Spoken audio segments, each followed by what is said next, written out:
بسم اللہ الرحمن الرحیم۔ علم کی اہمیت اور فضیلت سے کوئی بھی حقیقت پسند شخص انکار نہیں کر سکتا۔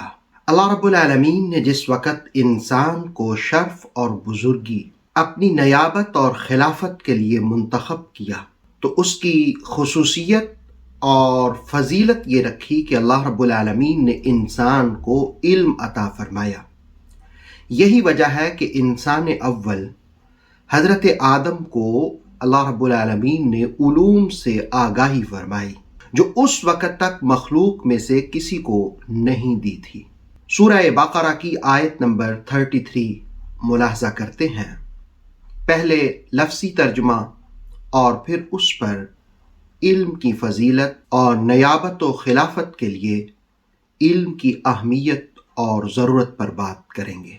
قال کہا، یہ کہنے کا فاعل اللہ تعالیٰ ہے، یعنی اللہ رب العالمین نے فرمایا، یا آدم، اے آدم، انبئہم، ان کو خبر دیجئے، ان کو انفارم کیجئے، ان کو بتائیے، بِأَسْمَائِهِمْ، ان تمام ناموں کو۔ قال یا آدم انبئہم بِأَسْمَائِهِمْ، کہا ان کو اے آدم تمام ناموں کی خبر دیجئے۔ قال یا آدم انبئہم، he said, O Adam, inform them of their names. فلما، پس جب، انبأہم، انہوں نے بتائے، انہوں نے خبر دی، انہوں نے انفارم کیا، بِأَسْمَائِهِمْ، ان تمام ناموں کی، ان تمام علوم کے ناموں کی، تمام چیزوں کے ناموں کی۔ فَلَمَّا أَنبَأَهُمْ بِأَسْمَائِهِمْ، پس جب انہوں نے ان تمام ناموں کی خبر دی۔ And when he had informed them of their names، قال، فرمایا، کہا، أَلَمْ أَقُلْ لَكُمْ، کیا میں نے تمہیں کہا نہیں تھا؟ یہ کہنے والا اللہ تعالیٰ ہے اور کہہ فرشتوں کو رہا ہے۔ أَلَمْ أَقُلْ لَكُمْ، کیا میں نے تمہیں کہا نہیں تھا؟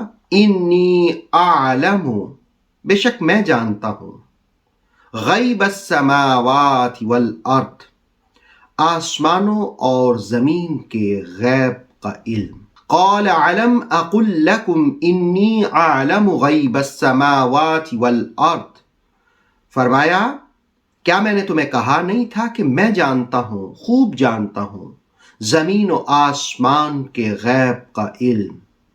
He said, Did I not tell you that I know the secret of the heavens and the earth?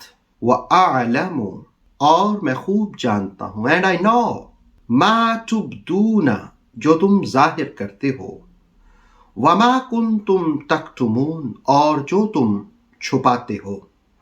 وَأَعْلَمُ مَا تُبْدُونَ وَمَا كُنْتُمْ تَكْتُمُونَ، and I know what you reveal and what you have concealed۔ اس آیہ مقدسہ میں حضرت آدم علیہ السلام کو اظہار علم کا حکم دیا گیا کہ وہ لوگ جنہوں نے کچھ بات کی تھی، کون لوگ تھے؟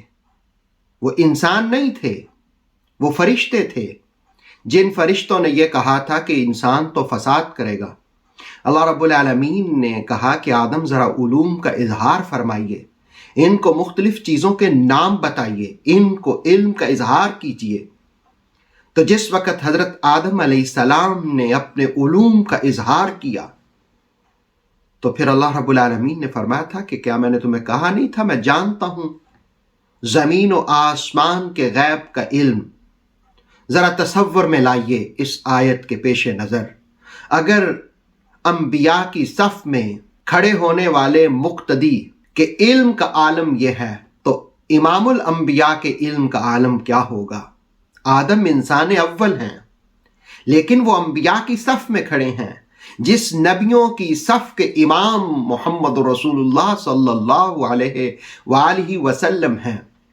اگر صف میں کھڑے ہوئے مقتدی کے علم کا عالم یہ ہے، نبی آدم کا علم کا عالم یہ ہے، تو جو نبیوں کے امام ہیں، رسولوں کے امام ہیں، حسنین کے نانا ہیں محمد رسول اللہ صلی اللہ علیہ وسلم، ان کے علم کا عالم کیا ہوگا۔ آیہ مقدسہ ہمیں سکھاتی ہے کہ نیابت اور خلافت کے لیے علم کا ہونا ضروری ہے۔ کسی منصب کو حاصل کرنے کے لیے علم کا ہونا ضروری ہے۔ اور مسلم کی روایت ہے، حضرت یحییٰ بن کثیر فرماتے ہیں کہ علم کے حصول کے لیے سٹرگل کرنی پڑتی ہے، کوشش کرنی پڑتی ہے، محنت کرنی پڑتی ہے۔ آرام طلبی سے علم حاصل نہیں کرنا ہوتا، علم کے لیے سفر بھی کرنا پڑتا ہے، علم کے لیے خرچ بھی کرنا پڑتا ہے، علم کے لیے قربانی بھی دینی پڑتی ہے۔ اور جس وقت اللہ تعالیٰ کسی کو علم عطا فرما دے تو یہ دولت سے کہیں بالا تر اور فضیلت والی بات ہے۔ باب مدینۃ العلم حضرت علی المرتضیٰ کرم اللہ وجہ الکریم نے دولت پر علم کی 7 خصوصیات کو بیان کیا ہے، جو تفسیر تبصرہ کے حوالے سے آپ ملاحظہ کریں گے۔ آپ فرماتے ہیں کہ علم جو ہے وہ انبیاء کی میراث ہے، جبکہ دولت مومن، مسلمان، کافر سب کی میراث ہو سکتی ہے۔ اور نمبر 2 آپ فرماتے ہیں کہ علم خرچ کرنے سے کم نہیں ہوتا، جبکہ دولت جو ہے وہ خرچ کرنے سے کم ہوتی ہے۔ اور نمبر 3 آپ فرماتے ہیں کہ علم صاحب علم کی حفاظت کرتا ہے، جبکہ مال والوں کو مال کی حفاظت کرنا پڑتی ہے۔ اور نمبر 4 آپ فرماتے ہیں کہ علم جو ہے وہ حقیقی علم، دین کا علم، وہ قبر میں بھی ساتھ دیتا ہے، جبکہ دولت اور مال سارا کچھ پیچھے رہ جاتی ہے۔ اور نمبر 5 آپ فرماتے ہیں کہ علم کا حقیقی فائدہ اللہ تعالیٰ مومن اور مسلمان کو عطا کرتا ہے، جس کو یہ شعور مل جاتا ہے کہ مرنے کے بعد کی زندگی بھی حقیقت ہے۔ وہ علم جو اللہ کی معرفت پیدا کرتا ہے وہی دراصل اصل علم ہے، جبکہ مال کا فائدہ اپنوں کو بھی ملتا ہے، بیگانوں کو بھی ملتا ہے۔ نمبر 6 آپ فرماتے ہیں کہ علم ہر انسان کی ضرورت ہے، سب کی ضرورت ہے، جبکہ دولت اور مال سب کی ضرورت نہیں ہوتی۔ اور نمبر 7 آپ فرماتے ہیں کہ علم جو ہے اللہ کی معرفت کا علم، دین کا علم، قرآن کا علم، رسول اللہ علیہ السلام کی حیات کا علم، یہ انسان کو پل صراط سے بھی عبور کرنے میں طاقت دے گا، جبکہ دولت اور مال ضعف پیدا کرے گا۔ تو یہ علم کو دولت پر فضائل حاصل ہیں۔ تو اللہ رب العالمین نے حضرت آدم کو کہا آپ ان کو ان ناموں کی خبر دیجئے۔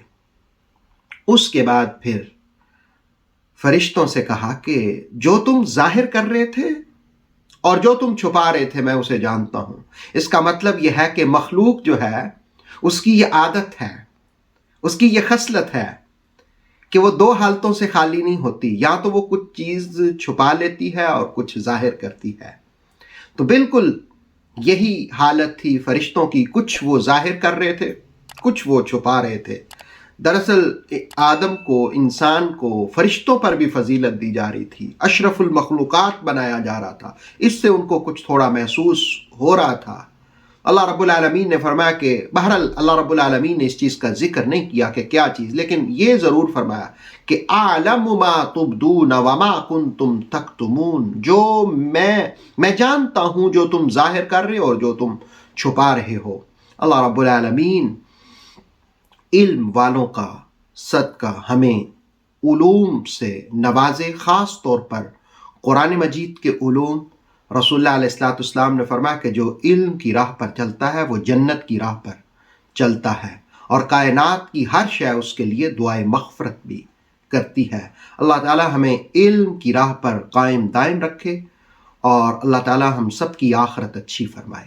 اتھینٹک اسلامک نالج کے لیے نور وحی یوٹیوب چینل کو سبسکرائب کریں، بیل آئیکن پر لازمی پریس کریں تاکہ ہر آنے والی نیو ویڈیو آپ کو ٹائم پر مل سکے۔ ویڈیو کو لائک کریں اور دوستوں کے ساتھ شیئر کریں۔ جزاک اللہ۔